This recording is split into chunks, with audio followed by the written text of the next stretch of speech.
Hi, my name is Timothy Denzel Mendoza Kayanan, and this is my campaign speech. Social issues having been part of every man's living in this contemporary world. There was a rise of war, harm, and hate on every country. Greed and power will never be a solution. It will never make people ease in their suffering and sorrow. First, inequalities are becoming rampant in the Philippines. Inequalities came in variety is not just one type of social injustice. These many come as either inequalities to the following: gender, health, and social status, in which may applicable on different setting.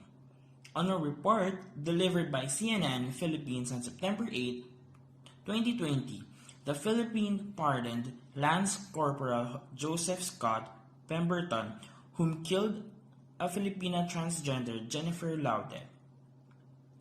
Way back 2014, it was allegedly reported that Pemberton was given pardon due to having credit for good conduct as he served Camp Aguinaldo military. To lessen the hate crimes and whispered of abuse based on gender and even discrimination. I stand with SOGI bill or the anti-discrimination bill. No human ever deserves to be maltreated due to having non-binary gender or preference in terms of health and equality. One of the articles in Ateneo School of Government Faculty publications stated that is in need health inequality comes on varied ways as such as in example the privileged people has the enough money to access better health care services rather than the poor. This issue can be combated if the government will exert effort to generate subsidy programs for the health care of the poor, or at least establish more public hospitals that serve the people the right way.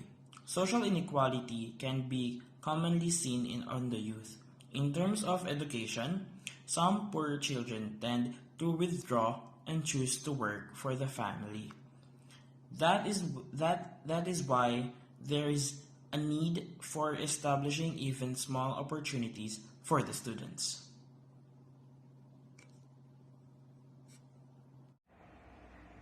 Philippines is needed a tropical country wherein there were only two seasons, the summer and rainy season. Effects of the climate change plays a great part of the weather patterns the country is experiencing now. One of the impact of these social issues is that the rainfall disturbing has changed. The sea level rises as seen of some reports that some place in Bulacan is like already disappearing. Moreover, due to some man-made activities, some species lost their habitats. To respond to this, there is a need for an enforcement of the law in which prioritize to give protection to the forests and wildlife. Reforestation and conservation of forests as well as ethical animal breeding for the engagement are highly needed at this point. Corruption has been the dilemma in the politics, most especially in the Philippines. On recent news,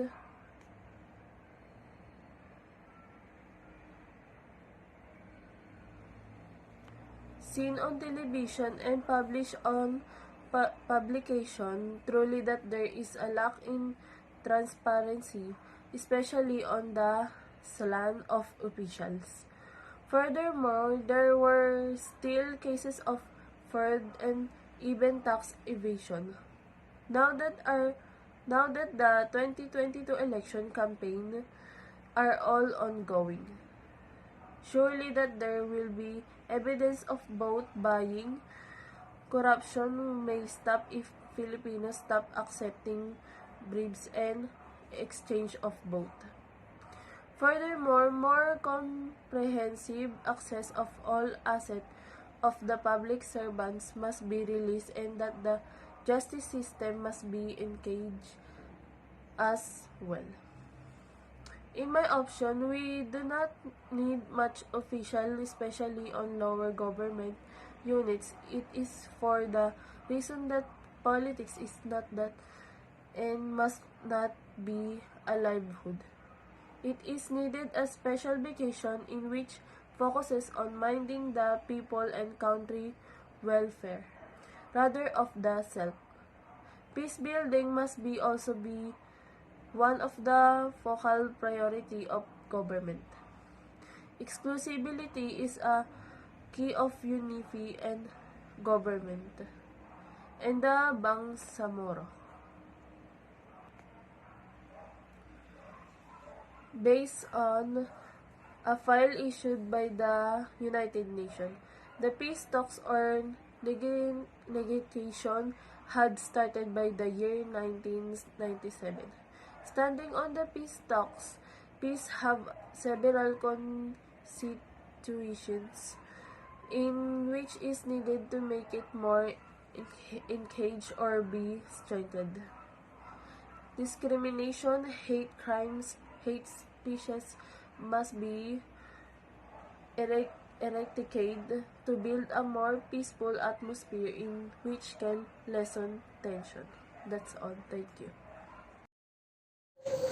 Philippines is just starting to recover from the pandemic, and there were injustices that still happened before it was achieved. The PhilHealth having such as issues of stealing almost 15 billion pesos, and the frontliners specialists of medical facilities were not given hazard pay or were just given a very scarce salary. The government should take the account of this injustice, for the Filipinos deserve truth and justice. COVID-19 recovery plan must be enhanced and must also reconsider giving just payment for the endless help of especially medical frontliners whom risk their lives. K-12 K-12 open more opportunities for the youth to avail work when they can't afford to enter the college, or if they want to focus and work for their vocations. When this youth continues to not go or attend college anymore, there will be existence of the brain drain or great loss of professionals in the country. These sense educational reforms must be enhanced, offering more scholarship for unprivileged students so that they can still continue going to universities and study college while are within opportunities which could still offer help for their families. Filipinos deserve better governments. A transformative leader is what the country needs, and more opportunities for the Filipinos must be planned and turned to various actions through feasible projects. The importance of voting wisely also holds the opportunity for the people to inspire, transform, and further that they be moved in order to seek for a better, greater change, not just for self, but for the country.